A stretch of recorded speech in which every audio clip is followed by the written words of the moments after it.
नमस्कार दोस्तों। तो चलिए इस वीडियो में जो है हम बात करेंगे इंडेक्स रैंकिंग और रिपोर्ट्स की इंपॉर्टेंट अगस्त सितंबर और अक्टूबर मंथ की। और इसमें हम ये भी देखेंगे कि जो आया हुआ एक क्वेश्चन है वो केवल इस पीडीएफ से आया है। यह हालांकि मैं अपलोड नहीं कर पाया था पेपर के टाइम पे, लेकिन ये पेड वालों के लिए थी। तो इसमें देखेंगे एक क्वेश्चन है तीसरे नंबर पे, तीसरी न्यूज़ में, वो भी देखेंगे कि कौन सा था। ठीक है, फिलहाल के लिए शुरू करते हैं important index ranking and reports. और जो लोग भी नए हैं वो सब्सक्राइब कर लीजिएगा। अगर आप हिंदी वाले हो तो आप कर लीजिएगा, क्योंकि नवंबर की जो अब न्यूज़ आ रही है वो इंग्लिश और हिंदी दोनों में आ रही है। ठीक, तो शुरू करते हैं और न्यूज़ देख लेते हैं। The Oju hydel project is a 2220 megawatt run of the river hydro project proposed on the Subansiri river in the Taksing area of Arunachal Pradesh. ठीक, तो हुआ क्या है,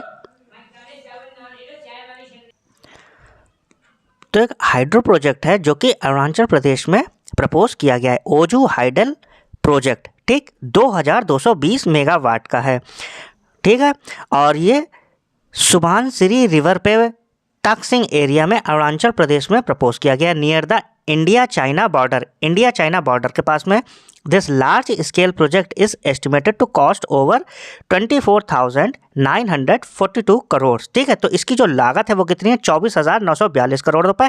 एंड फीचर से 100 मीटर कंक्रीट ग्रेविटी डैम, और ये 100 मीटर का कंक्रीट ग्रेविटी डैम भी है इसमें फीचर। और 12 किलोमीटर हेडरेस्ट टनल है और अंडरग्राउंड पावर हाउस भी होगा। देख लीजिए नीचे कैरेक्टरिस्टिक्स हैं। कैपेसिटी कितने की है, 2220 megawatt. Location Subansiri river, Taksing, Arunachal Pradesh. Developer Oju Subansiri hydro power corporation. कौन, Oju Subansiri hydro power corporation private limited. Infrastructure includes a 100 metre high concrete gravity dam, 12 kilometre headrace tunnel and an underground power house. Clear. Cost कितने का है, 24,942 करोड़ रुपए का। Strategic importance क्या है, located near the India China border. It has geopolitical significance, geopolitical significance बहुत ज़्यादा होगा। ठीक है, और ये तो होता ही है। फिर देख लेते हैं अपने लोग नेक्स्ट न्यूज़। ठीक, तो नेक्स्ट न्यूज़ जो है वो है startup accelerator platform wave x announces the launch of 7 new incubation centers to support media, entertainment and AVGC XR sector startups। तो स्टार्टअप एक्सेलरेटर प्लेटफॉर्म है वेवएक्स। ठीक, उसने अनाउंस किया है कि वो 7 न्यू इंक्यूबेशन सेंटर्स जो है वो लॉन्च कर रहा है to support media, entertainment and AVGC XR sector startups. ठीक, न्यू सेंटर्स होंगे कहाँ कहाँ पे, at IIMC Delhi, Jammu, Dhenkanal, Kottayam and Amaravati. ठीक, Delhi, Jammu, Dhenkanal, Kottayam and Amaravati. FTII Pune and SRFTI Kolkata to provide world class facilities for film, gaming and XR startups. ठीक, तो स्टार्टअप एक्सेलरेटर प्लेटफॉर्म जो वेवएक्स है उसने अनाउंस किए हैं 7 न्यू इंक्यूबेशन सेंटर्स, और ये लोकेशन दे रखी है। IMC कितने हैं, दिल्ली है, जम्मू है, ढेनकनाल है, कोट्टयम है, अमरावती है। एक है FTII पुणे और जो लास्ट वाला है वो है SRFTI कोलकाता। ठीक, to provide world class facilities for film, gaming and XR startups. अब देख लेते हैं नेक्स्ट, जो कि पेपर में आया था। और प्रॉब्लम आपके साथ ये है कि आप लोग क्वेश्चन को वन डायमेंशनल देखते हो, एक पर्सपेक्टिव के साथ, कि आपने लाइन पढ़ी बस, आपको ये नहीं पता कि क्वेश्चन कैसे घूम के आ सकता है। अब देखो यहाँ पर न्यूज़ क्या है, लेकिन आपको याद रखना था न्यूज़। जब भी आप पढ़ रहे हो न्यूज़ को तो ध्यान से पढ़िए, कि क्योंकि कई सारे अपॉइंटमेंट्स भी बन जाते हैं न्यूज़ से। देखिए, British prime minister Keir Starmer was awarded the living bridge honour by the Indian business group. ठीक, अब यहाँ से ये केयर स्टारमर वाला आया था, अगर जिसने ध्यान से न्यूज़ पढ़ी होगी उसने आराम से मार दिया होगा। और देखिए कितने रिसेंट में मैंने बनाया हुआ है ये। तो British prime minister Keir Starmer was awarded the living bridge honour. तो जो ब्रिटिश प्राइम मिनिस्टर हैं उन्हें ये अवार्ड दिया गया लिविंग ब्रिज ऑनर। ठीक है, किसके द्वारा, इंडियन बिजनेस ग्रुप के द्वारा। He was recognised for his key role, और ये जो है इनके की रोल के लिए इन्हें रिकॉग्नाइज किया गया है। किसमें, fostering deeper India UK relations. इनके जो इंडिया यूके रिलेशंस है उन्हें और ज़्यादा मजबूत किया है। And successfully concluding the long awaited India UK free trade agreement, और जो फ्री ट्रेड एग्रीमेंट था उसे भी सक्सेसफुली कंक्लूड किया है। क्लियर। और देखिए इससे क्वेश्चन अच्छा खासा बन गया। देखिए लिविंग ब्रिज वाला भी बन गया और एक अपॉइंटमेंट वाला भी बन गया। बस आपको ध्यान से न्यूज़ पढ़नी थी। और ज़्यादातर मैं जब न्यूज़ पढ़ाता हूँ तो आपने देखा होगा कि मैं क्वेश्चन को जो अलग अलग पर्सपेक्टिव में बताने की कोशिश करता हूँ। पेपर के टाइम में तो मैंने जल्दी जल्दी पढ़ा दिए थे, वरना मैं जब भी पढ़ाता हूँ तो मैं 2 या 3 क्वेश्चन उसे बना के ही बताता हूँ। फिलहाल जो है चलते हैं नेक्स्ट न्यूज़ पे। और आप लोग जब भी पढ़िए तो क्वेश्चन को ये नहीं कि जल्दी जल्दी पढ़ रहे हैं, आप देखिए कि ये कैसे फ्रेम हो सकता है अलग अलग पर्सपेक्टिव में, ठीक है। नेक्स्ट न्यूज़ जो है, union minister of commerce and industry Shri Piyush Goyal, तो पीयूष गोयल जी जो हैं, जो कि union minister of commerce and industry भी हैं, launch the industrial park rating system IPRS 3.0 in new Delhi. कहाँ? न्यू दिल्ली में लॉन्च किया। किसने? पीयूष गोयल, जो कि ministry of commerce and industry देखते हैं। क्या लॉन्च किया है? IPRS 3.0 industrial park rating system. Clear? कहाँ? न्यू दिल्ली में। It has been developed by the department for promotion of industry and internal trade. अगर पूछा जाए कि IPRS 3.0 डेवलप किसने किया है तो आप क्या कहोगे? DPIIT ने, with support from the Asian development bank. अब ये क्वेश्चन देखिए, ये कहाँ कहाँ से कितने सारे क्वेश्चन इसमें बन रहे हैं कि पीयूष गोयल ने लॉन्च किया है IPRS 3.0, कहाँ? न्यू दिल्ली में। और ये किसने मिलकर बनाया है? DPIIT और ADB ने। Clear? To strengthen India's industrial ecosystem, किसे मजबूत करने के लिए? इंडिया का industrial ecosystem and improve industrial infrastructure competitiveness, और इंडिया की जो इंडस्ट्रियल इंफ्रास्ट्रक्चर कम्पिटिटिवनेस है उसे भी और ज़्यादा एनहेंस करने के लिए, इम्प्रूव करने के लिए। क्लियर है? किसने? Minister of commerce and industry Piyush Goyal ने लॉन्च किया। ये लॉन्च किसने किया? पीयूष गोयल ने। डेवलप किया DPIIT और ADB ने। और नाम क्या है? IPRS 3.0 लॉन्च किया गया न्यू दिल्ली में। क्लियर? फिर देख लेते हैं नेक्स्ट।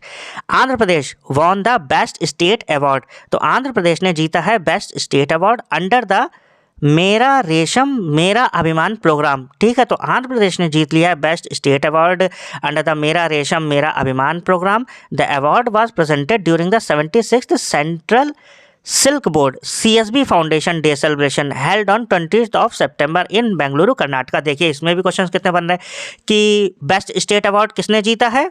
आंध्र प्रदेश ने। किस कैटेगरी में? मेरा रेशम मेरा अभिमान प्रोग्राम के तहत। वो पूछ सकते हैं किस प्रोग्राम के तहत, ठीक है, तो under the Mera Resham Mera Abhiman programme. The award was presented, ये अवार्ड दिया कहाँ गया था? 76th central silk board foundation day पे, जो कि कब हुआ था? 20th September। कहाँ? बेंगलुरु कर्नाटक में। ठीक, तो आंध्र प्रदेश ने जीता है best state award under the Mera Resham Mera Abhiman programme. The award was presented during 76th, ये भी पूछ सकते हैं कि central silk board foundation day celebrate किया गया कौन से नंबर का? 76th। ठीक है, और ये हुआ कब था? 20th September। कहाँ? बेंगलुरु कर्नाटक में। क्लियर? फिर है next, the Hindi language drama home bound, तो Hindi language drama home bound directed by Neeraj Ghaywan, तो नीरज घैवान ने डायरेक्ट किया था Hindi language drama home bound and produced by Karan Johar, और ये किसने प्रोड्यूस किया? करण जौहर ने। Has been selected as India's official entry in best international feature category for the 98th Oscar awards. बढ़िया क्वेश्चन है, ये बन सकता है। ठीक है, तो 98 जो ऑस्कर अवार्ड्स हो रहे हैं उसके लिए Hindi language drama home bound, जो कि डायरेक्ट किया गया है नीरज घैवान के द्वारा और प्रोड्यूस किया गया करण जौहर के द्वारा, वो सेलेक्ट किया गया इंडिया की official entry as best international feature category में। किसमें? बेस्ट इंटरनेशनल फीचर कैटेगरी में। ठीक है, किसे? होम बाउंड को। क्लियर है? फिर देख लेते हैं next, Tamil Nadu deputy CM Udhayanidhi Stalin, तो तमिलनाडु के डिप्टी CM जो हैं उदयनिधि स्टालिन, उन्होंने लॉन्च किया डिस्ट्रीब्यूशन ऑफ ID कार्ड्स। ठीक है, एंड लोन वर्थ 3,500 करोड़, तो 3,500 करोड़ रुपए के लोन्स और ID कार्ड्स डिस्ट्रीब्यूट किए गए हैं। ठीक, किसने? तमिलनाडु के जो डिप्टी CM हैं उदयनिधि स्टालिन ने। किसको? सेल्फ हेल्प ग्रुप वुमेन्स के लिए at Karupur engineering college Salem with, हाँ ठीक है, तो करपुर इंजीनियरिंग कॉलेज में जो तमिलनाडु के डिप्टी CM हैं उदयनिधि स्टालिन, उन्होंने जो है डिस्ट्रीब्यूट किए ID कार्ड्स और लोन्स। कितने? 3500 करोड़ रुपए के। किसे? सेल्फ हेल्प ग्रुप वुमेन्स को। With this initiative Tamil Nadu became the first state in India to issue ID cards to self help women. अगर पूछा जाए कि सेल्फ हेल्प ग्रुप की जो वुमेन्स हैं उन्हें ID कार्ड प्रोवाइड कराने वाला पहला स्टेट कौन सा है, तो आप क्या कहोगे? तमिलनाडु। अगर ये पूछा जाए कि ये किसने डिस्ट्रीब्यूट किए हैं तो आप क्या कहोगे? वहाँ के डिप्टी CM जो है उदयनिधि स्टालिन ने। क्लियर? फिर है next, the Hurun India wealth report 2025 states that India is expected to have 8,71,700 millionaires families by 2025, an increase of nearly 90%। तो जो हुरून इंडिया वेल्थ रिपोर्ट है वो बताती है कि India is expected to have, India जो है रखने वाला है लगभग 8,71,700 मिलीनियर्स फैमिलीज। कब तक? 2025 तक, ठीक। एन इंक्रीज ऑफ नियरली 90%, लगभग 90% का इंक्रीमेंट होने वाला है 2021 से। कितनी फैमिलीज होने वाली है? 8,71,700 मिलीनियर्स की, ठीक है, 2025 में। Maharashtra is the wealthiest state, और महाराष्ट्र कौन सा? वेल्थी, सबसे वेल्थी स्टेट है। 1,78,600 फैमिलीज होंगी मिलीनियर्स की, ठीक है। और Mumbai is the millionaire capital of India, और मुंबई जो है वो मिलीनियर की कैपिटल होगी। क्लियर? याद रखिएगा, महाराष्ट्र स्टेट में 1,78,600 मिलीनियर्स होंगे, और अगर पूछा जाए कि मिलीनियर कैपिटल कौन है तो आप क्या कहोगे? मुंबई। किसके मुताबिक? हुरून इंडिया वेल्थ रिपोर्ट 2025 के मुताबिक। और 2025 में कितने मिलीनियर फैमिलीज हो सकती हैं? 8,71,700। फिर देख लेते हैं next. Muzaffarpur district of Bihar top the national innovation rankings in the inspire award मानक 2025। तो मुजफ्फरपुर डिस्ट्रिक्ट जो है बिहार का, उसने टॉप किया है नेशनल इनोवेशन रैंकिंग में, किस? इन द इंस्पायर अवार्ड मानक 2025, ठीक है। सबमिटिंग, और ये सबमिट कर रहा है लगभग 7,403 innovative student ideas from both private and public school से। क्लियर? तो अगर पूछा जाए कि नेशनल इनोवेशन रैंकिंग में इन द इंस्पायर अवार्ड मानक 2025 में किसने जो है टॉप मारा है, तो आप क्या कहोगे? मुजफ्फरपुर डिस्ट्रिक्ट ने। ये कहाँ का है? बिहार का, ठीक। नेशनल इनोवेशन रैंकिंग किसमें? इंस्पायर अवार्ड मानक 2025 में, मुजफ्फरपुर डिस्ट्रिक्ट बिहार का, ठीक है। और ये 7,403 जो है इनोवेटिव स्टूडेंट्स के आइडियाज़ को सबमिट कर रहा है। क्लियर? प्राइवेट और पब्लिक स्कूल से। फिर है next, Doordarshan India's premier public service broadcaster under Prasar Bharati since 1997। तो दूरदर्शन जो है, जो कि इंडिया का प्रीमियर पब्लिक सर्विस ब्रॉडकास्टर है प्रसार भारती के अंतर्गत, उसने अभी 66 फाउंडेशन डे सेलिब्रेट किया है विद ए कल्चरल इवेंट श्रद्धांजलि, ठीक है। कल्चरल इवेंट का नाम क्या था? एक इवेंट सेलिब्रेट किया गया था, उस इवेंट का नाम क्या था? श्रद्धांजलि। DD@66 एट रंग भवन आकाशवाणी भवन न्यू दिल्ली में, ठीक है। तो न्यू दिल्ली में आप ऐसे क्वेश्चन याद कर सकते हो कि जो DD है, दूरदर्शन है, उसने अभी रिसेंटली कौन सा फाउंडेशन डे सेलिब्रेट किया है, तो आप क्या कहोगे? 66, ठीक है। और ये 1997 से है, ठीक है। और सिंस 1997 ये जो है प्रसार भारती जो है उसके अंतर्गत सेलिब्रेट किया गया। दूरदर्शन जो है प्रसार भारती के अंतर्गत आता है, ठीक है। और इवेंट का नाम क्या था ये भी याद रखिएगा, श्रद्धांजलि। फिर है हमारे पास the chairman of IRDAI Ajay Seth. तो जो चेयरमैन है इरडाई के Ajay Seth launch the official website of Bima Sugam India federation, ठीक है, BSIF इन हैदराबाद। तो चेयरमैन जो हैं इरडाई के अजय सेठ, उन्होंने लॉन्च की है ऑफिशियल वेबसाइट किसकी? बीमा सुगम इंडिया फेडरेशन इन हैदराबाद, ठीक है। किसने? इरडाई के चेयरमैन। ऐसे भी क्वेश्चन बन सकता है कि इरडाई के चेयरमैन कौन है? कौन है? अजय सेठ हैं। उन्होंने लॉन्च की ऑफिशियल वेबसाइट किसकी? Bima Sugam India foundation in Hyderabad. Clear है? BSIF की। और फिर है the 80th edition of global innovation index. तो जो 18वां एडिशन है ग्लोबल इनोवेशन इंडेक्स 2025 का, published by world intellectual property organisation. पहली बात तो ये पूछ सकते हैं कि ग्लोबल इनोवेशन इंडेक्स जो है 2025 वो कौन सा एडिशन था, तो आप क्या कहोगे? 18वां था। और ये किसने जो है पब्लिश किया था? WIPO, ये तो हम सबको पता है, वर्ल्ड इंटेलेक्चुअल प्रॉपर्टी ऑर्गेनाइजेशन। ये भी क्वेश्चन बन सकता है। इंडिया की रैंक कितनी थी? 38 थी ग्लोबली। कितने कंट्रीज़ में? 139 कंट्रीज़ में, विद एन ओवरऑल स्कोर भी वो पूछ लेते हैं 38.1, improving from 39th place in 2024। तो 2024 में ये 39 पे थे, अब जो है ये 38, एक इस जो है प्लेस की बढ़ोतरी की है। तो 18वां एडिशन था ग्लोबल इनोवेशन इंडेक्स का, WIPO ने लॉन्च किया था, पब्लिश किया था। रैंक इंडिया की 38 थी 139 कंट्रीज़ में, स्कोर ओवरऑल था 38.1, ठीक। टॉप कंट्रीज जो थे वो स्विट्ज़रलैंड थे, उसका स्कोर 66 था, स्वीडन का 62.6 था, USA का 61.7 था, इंडिया का 38.1 था, रैंक थी 38।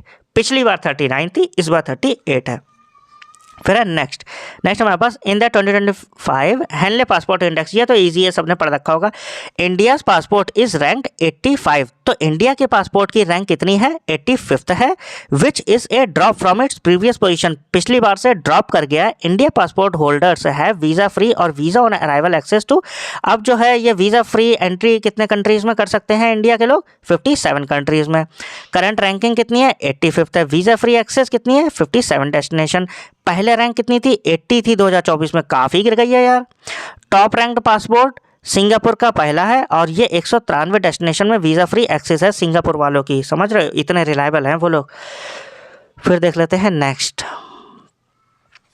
नेक्स्ट है हमारे पास the 2025 sustainable development goal index. तो SDG इंडेक्स जो है shows that India ranked 99th out of 167 countries. तो सस्टेनेबल डेवलपमेंट गोल इंडेक्स में जो है इंडिया की रैंक कितनी है, 99th है, 167 देशों में, 167 कंट्रीज में, marking the first time it has broken into the top 100। और ये पहली बार ऐसा हो रहा है कि वो टॉप 100 में आया इंडिया, किसमें, सस्टेनेबल डेवलपमेंट गोल इंडेक्स में।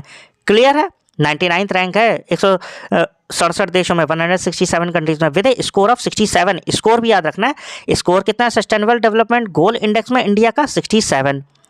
ठीक, global and country ranking top rank कौन है, फिनलैंड है फर्स्ट प्लेस पे, फॉलोड बाय स्वीडन दूसरे पे, डेनमार्क तीसरे पे, with 90 out of top 20 countries being European. अच्छा, 19 जो है 20 में से यूरोपियन कंट्रीज हैं। ठीक, India's ranking improve significantly to 99th। India की रैंक जो है काफ़ी अच्छा प्रदर्शन करते हुए 99th पे आ गई है टॉप 100 में, 109 थी 2024 में। तो सस्टेनेबल डेवलपमेंट गोल में जो है उस इंडेक्स में इंडिया की रैंक 109 से 99 आ गई है, काफ़ी अच्छा। और स्कोर कितना है इसका, 67। क्लियर है। फिर देख लेते हैं अपने लोग next, according to the German watch climate risk index. ठीक है, तो German watch climate risk index CRI में 2025 में इंडिया की रैंक 9th है in the long term index. ठीक है, 1995 से 2024 में, and 15th in the 2024 annual index. तो according to German watch climate risk index 2025 India's rank is 9th in long term index में 1995 2025, and 15th in the 2024 annual index, और 15वीं किस में है, 2024 एनुअल इंडेक्स में। क्लियर है। क्लाइमेट रिस्क इंडेक्स में India की रैंक 9th है लॉन्ग टर्म इंडेक्स में, और 15th है एनुअल इंडेक्स में। ठीक है, फिर देख लेते हैं अपने लोग नेक्स्ट। तो नेक्स्ट न्यूज जो है वो है फिस्कल हेल्थ इंडेक्स की। ठीक, the fiscal health index FHI 2025 is a NITI Aayog report. ठीक, ये किसकी, नीति आयोग की रिपोर्ट है fiscal health index, assessing the fiscal performance of Indian states. ये एसेस करती है, जांच करती है फिजिकल परफॉर्मेंस की, किसके, इंडियन स्टेट्स के across revenue, expenditure, debt and physical deficit management. Odisha top the index. अगर पूछा जाए कि फिजिकल हेल्थ इंडेक्स में किसने टॉप मारा है, तो आप क्या कहोगे, उड़ीसा ने। Clear, followed by states like Chhattisgarh and Goa, और दूसरे नंबर पर छत्तीसगढ़ फिर Goa, while Punjab was among the lowest ranked, और सबसे कम जो रैंक है वो किसकी है, पंजाब की है। अब देख लेते हैं नीचे top performing states. Orissa ranked first with A score of 67.8। तो अगर पूछा जाए कि फिजिकल हेल्थ इंडेक्स में किसने टॉप मारा है या उसका स्कोर कितना है, तो आप क्या कहोगे, उड़ीसा ने, और उसका स्कोर है 67.8 due to strong physical management. और इसका जो फिजिकल मैनेजमेंट था वो स्ट्रॉन्ग था, एफिशिएंट गवर्नेंस थी, and effective expenditure and resource allocation, और जो रिसोर्स का एलोकेशन हुआ था वो बहुत अच्छा हुआ था। बॉटम परफॉर्मिंग स्टेट्स पंजाब, ठीक, ranked lowest primarily due to its high debt burdens. इस पर डेट बर्डन बहुत ज़्यादा है इसीलिए, ठीक है, और बाकी के जो ऊपर जिन चीज़ों में ये अच्छा है उसी चीज़ों में पंजाब बुरा था। इंडेक्स कौन सा है, physical health index. Top performing state था उड़ीसा और लोएस्ट पे हमारा पंजाब है। फिर देखते हैं नेक्स्ट हमारे पास the Massachusetts institute of technology MIT top the 2026 QS world university ranking. तो MIT जो है मैसाचुसेट्स इंस्टीट्यूट ऑफ टेक्नोलॉजी, उसने टॉप मारा है किसमें, QS वर्ल्ड यूनिवर्सिटी रैंकिंग में, while IIT Delhi was ranked as the top university in India. और अगर इंडिया से बात करें तो IIT दिल्ली ने टॉप मारा है। India has 54 institutions in the global list. तो QS वर्ल्ड यूनिवर्सिटी रैंकिंग में 54 इंस्टीट्यूशन है इंडिया के। ठीक, and is the fourth most represented nation world wide, और सबसे ज़्यादा रिप्रेजेंट जो यूनिवर्सिटीज़ करने वाला है वो था ये इंडिया। और the Massachusetts institute of technology was ranked as the best university in the world, तो MIT जो है वो टॉप पर है। क्लियर। इंडिया की ranking overall, India has 54 institutions in the 2026 world university ranking, तो जो QS वर्ल्ड यूनिवर्सिटी रैंकिंग है उसमें इंडिया के 54 इंस्टीट्यूशंस थे, and is the fourth most represented nation globally. अगर ग्लोबली बात करें सबसे ज़्यादा जो यूनिवर्सिटीज़ रिप्रेजेंट करने वाला ये फोर्थ नेशंस था। ठीक है। टॉप इंडियन यूनिवर्सिटी, इंडिया के जो सबसे टॉप पे थी वो IIT दिल्ली थी और उसकी रैंक 123 थी। उसके बाद IIT बॉम्बे था 129 नंबर पे, और IIT मद्रास 180वें नंबर पे था। क्लियर है। किसमें?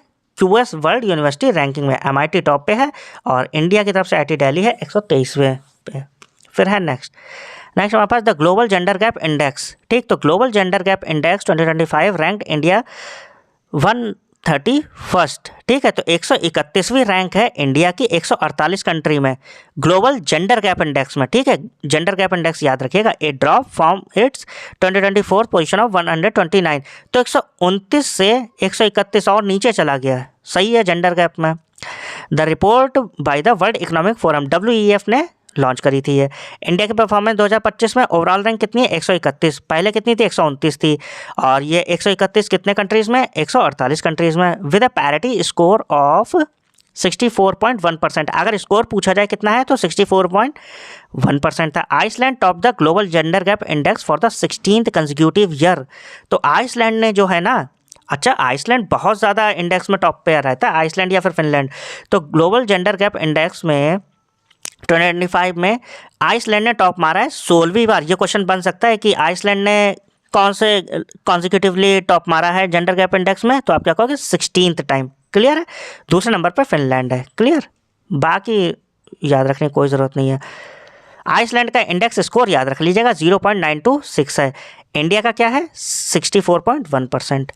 फिर देख लेते हैं next human development index HDI 2025 report release in May 2025 by the UN development programme ranks Iceland first and places India at 130th out of 193 countries. तो ह्यूमन डेवलपमेंट इंडेक्स जो है 2025 रिपोर्ट रिलीज इन May 2025 वो कब? 2025 मई में release हुई।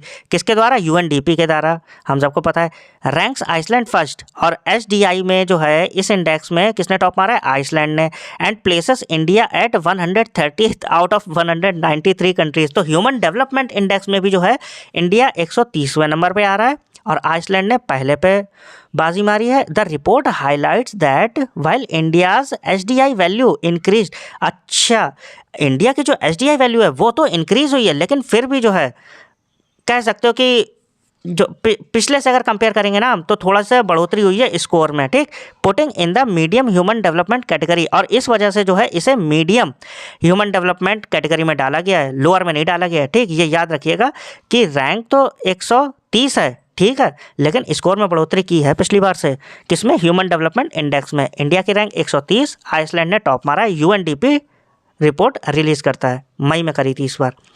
फिर है the global AICT index. Global AICT index में जो कि रिलीज़ की गई है counterpoint research rank Singapore as the top AICT। Singapore को टॉप AICT बताया गया है, और सियोल जो है वो दूसरे नंबर पे है। किसमें? ग्लोबल AICT इंडेक्स में। और इसे रिलीज़ किसने किया है? काउंटर पॉइंट रिसर्च ने। ठीक है, सियोल, बीजिंग, दुबई ये सब बाद में है। Bengaluru is the India's leading AICT at 26th globally recognise for its R&D and startup ecosystem. India की तरफ से जो AICT जो लीड कर रहा है वो कौन सा है? बेंगलुरु है। ठीक है, और 26 ग्लोबली, अगर पूरी दुनिया में पूछा जाए तो शहरों में, तो 26 नंबर पे है। ठीक, recognise for its R&D research and development and startup ecosystem, with Mumbai and Delhi also appearing on the index at 27th and 28th। 26वें नंबर पे बेंगलोर आया है, लेकिन फिर तुरंत 27वें नंबर पे हमारा मुंबई है, और 28वें नंबर पे दिल्ली है। याद रखिए ग्लोबल AICT इंडेक्स रिलीज़ किया जाता है काउंटर पॉइंट रिसर्च के द्वारा। सिंगापुर टॉप पर है, उसके बाद सियोल है। इंडिया की तरफ से अगर बात करें ग्लोबली जिसने लीड किया है, बेंगलुरु ने इंडिया में तो टॉप मारा है, लेकिन ग्लोबली अगर देखें तो 26वें नंबर पर, 27वें नंबर पर मुंबई है, 28वें नंबर पर दिल्ली है। फिर next, according to the Hurun India unicorn report, Hurun India unicorn report के मुताबिक इंडिया एडेड 11 न्यू यूनिकॉर्न्स। तो इंडिया ने जो है ना 2025 में 11 नए यूनिकॉर्न ऐड किए हैं, टेकिंग द टोटल टू 73। अब कितने यूनिकॉर्न हो गए? 73 यूनिकॉर्न हो गए, ठीक है। Bengaluru remains the top unicorn hub, और बेंगलुरु जो है वो टॉप पर है, कितने? 26 स्टार्टअप के साथ। दिल्ली में 12 है, मुंबई में 11 है, ठीक। हुरून इंडिया यूनिकॉर्न रिपोर्ट के मुताबिक, ठीक है, इंडिया ने 11 नए यूनिकॉर्न 2025 में ऐड किया और टोटल हो गए 73। टॉप पे है हमारा बेंगलुरु 26 स्टार्टअप के साथ। फिर है नमो Bharat train has become India's fastest train, और नमो भारत ट्रेन जो है वो इंडिया की फास्टेस्ट ट्रेन बन चुकी है, operating eight A maximum speed of 160 kilometre पर हॉर। 1 घंटे में 160 किलोमीटर चलती है ये, और नमो भारत जो है इंडिया की फास्टेस्ट ट्रेन बन चुकी है on the Delhi metro regional rapid transit system RRTS पे, ठीक है। याद रखिएगा नमो भारत 160 किलोमीटर पर हॉर। फिर है हमारे पास prime minister Narendra Modi will inaugurate the 3rd edition of Uttar Pradesh international trade show. तो प्राइम मिनिस्टर नरेंद्र मोदी जी जो है वो इनॉग्रेट करेंगे 3rd एडिशन किसका? UPITS, UP international trade show का, at the India expo mart में ग्रेटर नोएडा में। Russia will participate as the partner country. अच्छा है, तो प्राइम मिनिस्टर नरेंद्र मोदी जी जो है वो इनॉग्रेट करने वाले हैं 3rd एडिशन किसका? UPITS का, यूपी इंटरनेशनल ट्रेड शो का। कहाँ? इंडिया एक्सपो मार्ट में ग्रेटर नोएडा में। रशिया जो है वो पार्टिसिपेट करेगा, कैसे? As a partner country for the edition of trade show, ठीक है। पार्टनर कंट्री के रूप में कौन है? रशिया। फिर है हमारे पास next on international literacy day 2025। तो इंटरनेशनल लिटरेसी डे पे यूनियन एजुकेशन मिनिस्टर, जो अपने एजुकेशन मिनिस्टर हैं धर्मेंद्र प्रधान, उन्होंने अनाउंस किया India's literacy rate increase from 74। तो 2011 में ये 74% थी, 2023-24 में ये कितनी हो गई? 80.9%। क्वेश्चन बन सकता है, ठीक है, कि इंटरनेशनल लिटरेसी डे पे जो है किस मिनिस्टर ने अनाउंस किया कि इंडिया की लिटरेसी रेट जो है वो 74% से बढ़ के 80.9% हो गई? तो आप क्या कहोगे? Education minister Dharmendra Pradhan. वो ऐसे पूछ सकते हैं लिटरेसी रेट कितनी हो गई है 74% से, तो आप क्या कहोगे? 80.9%। क्लियर? 2023-24 तक, 2011 से। He credited this program to the Ullas Nav Bharat Saaksharta Karyakram which currently includes 3 crore plus learners and 42 lakh volunteers. तो उन्होंने ये क्रेडिट किसे दिया है प्रोग्रेस का? उन्होंने इस प्रोग्रेस का क्रेडिट दिया है उल्लास को, ठीक है। नव भारत साक्षरता कार्यक्रम, ये एक नव भारत साक्षरता कार्यक्रम है जिसमें जो है ज़्यादा से ज़्यादा एजुकेशन पर बढ़ावा दिया जाता है, विच करेंटली इंक्लूड्स, और इसमें जो अभी इंक्लूड हैं 3 करोड़ प्लस लर्नर्स, 3 करोड़ से ज़्यादा लर्नर्स जो सीख रहे हैं, और 42 लाख से ज़्यादा वॉलंटियर्स हैं। क्लियर है? उल्लास को दिया है पूरा क्रेडिट। उसके बाद है डायलॉग नेक्स्ट 2025। तो dialogue next 2025 was held in new Delhi. कहाँ हुआ है? पूछ सकते हैं कि डायलॉग नेक्स्ट 2025 कहाँ हुआ है, तो आप क्या कहोगे? न्यू दिल्ली में। Bringing together global agriculture leaders, और इसमें जो है ग्लोबल एग्रीकल्चर लीडर्स जो है उन सबको एक साथ लाया गया है, पॉलिसी मेकर्स को, साइंटिस्ट को और फार्मर्स को। तो डायलॉग नेक्स्ट कहाँ हुआ? न्यू दिल्ली में, ठीक। फिर next, union minister Manohar Lal हैं, उन्होंने लॉन्च किया है अंगीकार 2025, ठीक। तो अंगीकार 2025 किसने लॉन्च किया? यूनियन मिनिस्टर मनोहर लाल ने, ठीक। An initiative of the ministry of housing and urban affairs, ठीक। तो अगर पूछा जाए कि अंगीकार इनिशिएटिव किस मिनिस्ट्री का है, तो आप क्या कहोगे? Ministry of housing and urban affairs. Clear है? To boost the implementation of Pradhan Mantri Awas योजना, और ये बूस्ट करेगा जो प्रधानमंत्री आवास योजना अर्बन 2.0 है उसके तहत, ठीक है।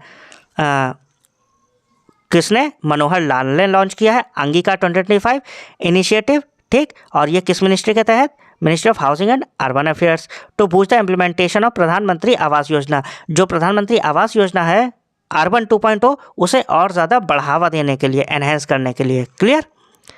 फिर है नेक्स्ट अन्नपूर्णा रॉय। तो Annapurna Roy an Indian film maker हैं ये, made history at the 82nd Venice international film festival. तो इन्होंने इतिहास रच दिया है 82nd Venice international film festival में by winning the best director award for her film. Best director का अवार्ड जीता है इन्होंने अपनी film songs of the forgotten trees. किसने? अन्नपूर्णा राय ने हिस्ट्री रच दी है 82nd Venice international film festival में, ठीक है, 82वें वेनिस इंटरनेशनल फिल्म फेस्टिवल में जीत कर बेस्ट डायरेक्टर का अवार्ड अपनी film songs of the forgotten trees, ठीक, सॉन्ग्स ऑफ फॉरगॉटन ट्रीज के लिए Annapurna Roy Venice international festival में 82nd एडिशन था। फिर है according to the sample registration system, according to SRS report sample registration system report 2023, India's infant mortality rate, India की infant mortality rate जो है वो ड्रॉप्ड टू ए रिकॉर्ड लो, वो drop कर गई है रिकॉर्ड लो पे, कितने 25। दिस रिप्रेजेंट्स ए 37.5% डिक्लाइन, और ये रिप्रेजेंट करता है, दर्शाता है 37.5% का डिक्लाइन फ्रॉम 40 इन 2013, तो 2013 में 40 से ये 37.5% का डिक्लाइन दिखाता है। Showing significant improvement in health care access, और ये दर्शाता है कि हेल्थ केयर में जो है हमारी पकड़ और ज़्यादा अच्छी हो रही है, ठीक। तो according to sample registration scheme SRS report के मुताबिक इंडिया की इन्फेंट मॉर्टेलिटी रेट, इन्फेंट बच्चे जो होते हैं उनकी मॉर्टेलिटी रेट जो है वो गिर गई है और वो 25 पे आ गई है, और ये दर्शाता है 37.5% का डिक्लाइन फ्रॉम 40 इन 2013 में 40 से 37.5% का डिक्लाइन है। फिर है नेक्स्ट हमारे पास air quality life index AQLI 2025 report. तो air quality life index 2025 report published by the energy policy institute at the university of Chicago. तो air quality life index 2025 report जो कि पब्लिश की गई है किसके द्वारा, एनर्जी पॉलिसी इंस्टीट्यूट के द्वारा, कहाँ, यूनिवर्सिटी ऑफ शिकागो से, रिवील्ड अलार्मिंग डेटा, और ये रिवील कर रहे हैं अलार्मिंग डेटा, मतलब कि कह सकते हो एक तरह से मैसेज है ये, डेटा अबाउट एयर पॉल्यूशन, कहाँ, एयर पॉल्यूशन इंडिया में। Air pollution has become the most severe health threat in India. तो एयर पॉल्यूशन जो है वो सबसे ज़्यादा सीवियर थ्रेट बन चुका है हेल्थ के लिए, कहाँ, इंडिया में। Reducing the average life expectancy by 3.5 years, और ये रिड्यूस कर रहा है एवरेज लाइफ जो हो रही थी उससे 3.5% की दिखा रहा है कि रिड्यूस हो गई है, जितनी इंसान की थी उससे 3.5% की कम, 3.5 साल की कम हो गई है। The northern plains of India, जो नॉर्दर्न प्लेन्स है इंडिया के, were identified as the most polluted region, और जो नॉर्दर्न प्लेन है वो सबसे ज़्यादा पॉल्यूटेड रीजन दिखाए गए किसमें, एयर क्वालिटी लाइफ इंडेक्स में। And the world with 4.4 million people, और ये इंडिया में तो है ही, वर्ल्ड में भी है, ठीक है, कितने, 544.4 मिलियन पीपल के साथ, 38.9% ऑफ इंडियाज पॉपुलेशन, लगभग 39% इंडिया की पॉपुलेशन जो है वो इधर है नॉर्थ रीजन में, ठीक है, और वो सब अफेक्टेड हो रहे हैं, लिविंग अंडर सीवियर पॉल्यूशन, और ये सब किसमें, सीवियर पॉल्यूशन में रह रहे हैं। South Asia is the most polluted region globally, और जो साउथ एशिया रीजन है वो पूरा जो है, साउथ एशिया में तो बहुत सारे कंट्रीज आ जाते हैं, अपना पड़ोसी भी आ जाए, तो South Asia is the most populated region globally. तो ग्लोबली देखा जाए तो साउथ एशिया जो है वो मोस्ट पॉपुलेटेड रीजन है, most polluted region with particulate pollution rising by 2.8% 2023। ये नहीं नीचे का, आपको बस ये रखना है कि एयर क्वालिटी लाइफ इंडेक्स जो है पब्लिश की गई है एनर्जी पॉलिसी इंस्टीट्यूट के द्वारा यूनिवर्सिटी ऑफ शिकागो में, और इसमें दिखाया गया है कि जो इंडिया है वो बहुत ज़्यादा खतरे में है और has become the most severe health threat in India. Air pollution जो है, अगर पूछा जाए कि कौन सा पॉल्यूशन इंडिया में सबसे ज़्यादा सीवियर है तो एयर पॉल्यूशन है, और लाइफ एक्सपेक्टेंसी जो है वो उसकी वजह से लाइफ एक्सपेक्टेंसी वो 3.5 ईयर्स से कम हो गई है, क्लियर, और इससे 544.4 मिलियन पीपल जो है वो अफेक्ट करेंगे नॉर्थ रीजन में। फिर है next national annual report and index नारी, ठीक, तो national annual report and index नारी 2025 published by the national commission for women NCW के द्वारा पब्लिश की गई है, और इसने सर्वे किया 12,770 वुमेन्स का, कितने, 12,770 वुमेन्स का across 31 major cities, 31 major cities में, to assess women safety, women की सेफ्टी को एसेस किया, इन्होंने एनालाइज किया है। द रिपोर्ट रैंक्ड कोहिमा, और इस रिपोर्ट में जो है Kohima, Visakhapatnam, Bhubaneswar, Aizawl, Gangtok, Itanagar and Mumbai as the safest city for women, clear, किसने, national annual report and index ने, पब्लिश की गई है NCW national commission for women के द्वारा, और इसका जो है 12,770 वुमेन्स पे 31 मेजर सिटीज़ में सर्वे किया गया, और इसमें कोहिमा जो है, विशाखापट्टनम, भुवनेश्वर, ऐजवाल, गंगटोक और ईटानगर और मुंबई सेफेस्ट सिटीज़ हैं किसके लिए, वुमेन्स के लिए। फिर next, the third United nation conference, जो तीसरी यूनाइटेड नेशन कॉन्फ्रेंस जो है on land lock developing countries, ठीक है, LLDC 3 वॉज हेल्ड इन आवाज़ा, कहाँ, तुर्कमेनिस्तान। तो अगर पूछा जाए कि थर्ड यूनाइटेड नेशन कॉन्फ्रेंस जो कि लैंड लॉक डेवलपिंग कंट्रीज़ में हुई है LLDC 3, वो कहाँ हुई है, तो आप क्या कहोगे, आवाज़, तुर्कमेनिस्तान में, 5 से 8 अगस्त, ठीक। United nation conference on land locked developing countries, land locked developing countries पे, क्लियर, कहाँ, तुर्कमेनिस्तान, आवाज़ में, 5 से 8 अगस्त को। The theme of the conference, और अगर इसकी थीम पूछी जाए तो आप क्या कहोगे, driving progress through partnership, driving progress through partnerships, clear. फिर देख लेते हैं next, the state energy efficiency index SEEI 2024, ठीक, prepared by bureau of energy efficiency, BEE ने इसे प्रिपेयर किया है इन कोलैबोरेशन विद AEE, ठीक, and published by ministry of power, ministry of power ने पब्लिश किया किसे, स्टेट एनर्जी एफिशिएंसी इंडेक्स को, ठीक है। BEE ने AEE के साथ में, याद रखिएगा, ठीक है, BEE ने AEE के साथ मिलकर कोलैब में state energy efficiency index prepare किया है, और ये पब्लिश किसके द्वारा किया गया, मिनिस्ट्री ऑफ पावर के द्वारा। इसमें इवेल्युएट किया गया है कि एनर्जी एफिशिएंसी परफॉर्मेंस 36 स्टेट्स की और यूटीज़ की फाइनेंशियल ईयर 2023-24 की, ठीक है, ये इवेल्युएट किया गया है top performing states in their respective groups. और अगर इसमें टॉप परफॉर्मिंग स्टेट्स की बात करें तो महाराष्ट्र, आंध्र प्रदेश, असम और त्रिपुरा हैं, ठीक, किसमें, स्टेट एनर्जी एफिशिएंसी इंडेक्स में। अगर पूछा जाए कि टॉप स्टेट्स कौन से हैं, महाराष्ट्र, आंध्र प्रदेश, असम एंड त्रिपुरा, वो ऐसे ही पूछ सकते हैं स्टेट एनर्जी एफिशिएंसी इंडेक्स किसने प्रिपेयर किया, तो आप क्या कहोगे, ब्यूरो ऑफ एनर्जी एफिशिएंसी ने AEEE के साथ मिलकर। फिर है नेक्स्ट, 2025 ग्लोबल पीस इंडेक्स। तो 2025 का ग्लोबल पीस इंडेक्स जो है वो रिलीज़ किया गया है किसके द्वारा, institute for economics and peace के द्वारा, IEP के द्वारा, क्या, ग्लोबल पीस इंडेक्स, ठीक है, और जो कि सिडनी, ऑस्ट्रेलिया में है, ठीक है। The index covered 163 independent states and territories, और इस इंडेक्स में जो है 163 देशों को और टेरिटरीज़ को इंक्लूड किया गया है, representing 99.7% of the global population, जो लगभग 99.7% ग्लोबल पॉपुलेशन को रिप्रेजेंट करते हैं। India was ranked 150th out of 163 countries. आपको ये याद रखना है कि ग्लोबल पीस इंडेक्स में इंडिया की रैंक क्या है, तो आप क्या कहोगे, 115 है, टोटल कंट्री थे 163, और इसमें जो है इंडिया का स्कोर है वो 2.229 है, और 0.58% का इम्प्रूवमेंट है, क्लियर। आइसलैंड ने इसमें भी टॉप पे मारा है ग्लोबल पीस इंडेक्स में। ये रिलीज़ किसने किया, institute for economics and peace, IEP ने, ठीक। IEP का हेडक्वार्टर का है सिडनी, ऑस्ट्रेलिया में। फिर देख लेते हैं नेक्स्ट है the startup policy forum SPF in collaboration with the India AI mission. तो स्टार्टअप पॉलिसी फोरम जो है SPF, उसने कोलैबोरेशन करी है इंडिया AI मिशन के साथ under ministry of electronics and information technology. किसके अंडर में, ministry of electronics and information technology, MEITY। Startup policy forum ने कोलैबोरेशन किसके साथ करी है, इंडिया AI मिशन के साथ, और लॉन्च किया है India AI in action podcast, ठीक। तो पूछा जाए कि India AI in action podcast किसने लॉन्च किया, तो आप क्या कहोगे, स्टार्टअप पॉलिसी फोरम ने इंडिया AI मिशन के साथ कोलैब करके, किसके अंडर में, ministry of electronics and information technology, clear, new Delhi में। तो ये था आपका सेशन इंडेक्स पे, रैंकिंग पे, रिपोर्ट्स पे। आई होप आप लोगों को अच्छा लगा होगा, और आप लोग जो भी हिंदी वाले हो अब वो आप लोग सब्सक्राइब कर लीजिएगा, आप लोग के लिए कंटेंट अब आने लगेगा हिंदी में भी। मिलते हैं नेक्स्ट वीडियो में, थैंक यू।